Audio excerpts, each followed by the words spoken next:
And the Lord spoke to Moses in the wilderness of Sinai in the 1st month of the 2nd year after they had come out of the land of Egypt, saying, Let the people of Israel keep the Passover at its appointed time. On the 14th day of this month, at twilight, you shall keep it at its appointed time. According to all its statutes and all its rules you shall keep it.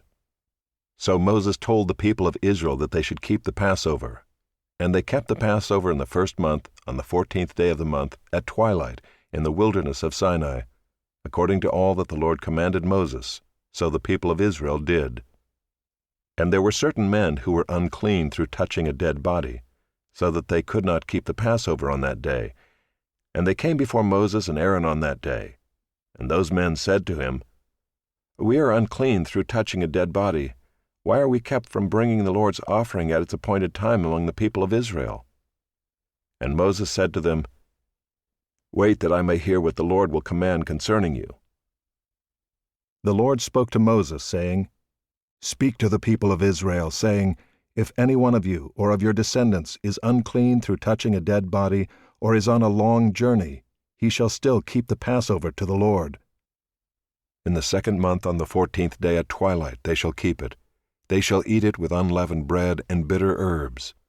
They shall leave none of it until the morning, nor break any of its bones. According to all the statute for the Passover they shall keep it. But if anyone who is clean and is not on a journey fails to keep the Passover, that person shall be cut off from his people, because he did not bring the Lord's offering at its appointed time. That man shall bear his sin. And if a stranger sojourns among you and would keep the Passover to the Lord, according to the statute of the Passover and according to its rule, so shall he do. You shall have one statute, both for the sojourner and for the native. On the day that the tabernacle was set up, the cloud covered the tabernacle, the tent of the testimony, and at evening it was over the tabernacle like the appearance of fire until morning. So it was always, the cloud covered it by day, and the appearance of fire by night. And whenever the cloud lifted from over the tent, after that the people of Israel set out, and in the place where the cloud settled down, there the people of Israel camped. At the command of the Lord the people of Israel set out, and at the command of the Lord they camped. As long as the cloud rested over the tabernacle they remained in camp. Even when the cloud continued over the tabernacle many days, the people of Israel kept the charge of the Lord and did not set out. Sometimes the cloud was a few days over the tabernacle, and according to the command of the Lord they remained in camp.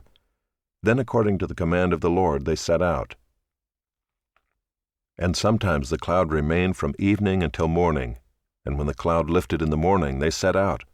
Or if it continued for a day and a night, when the cloud lifted they set out. Whether it was 2 days, or a month, or a longer time, that the cloud continued over the tabernacle, abiding there, the people of Israel remained in camp and did not set out, but when it lifted they set out. At the command of the Lord they camped, and at the command of the Lord they set out. They kept the charge of the Lord, at the command of the Lord by Moses.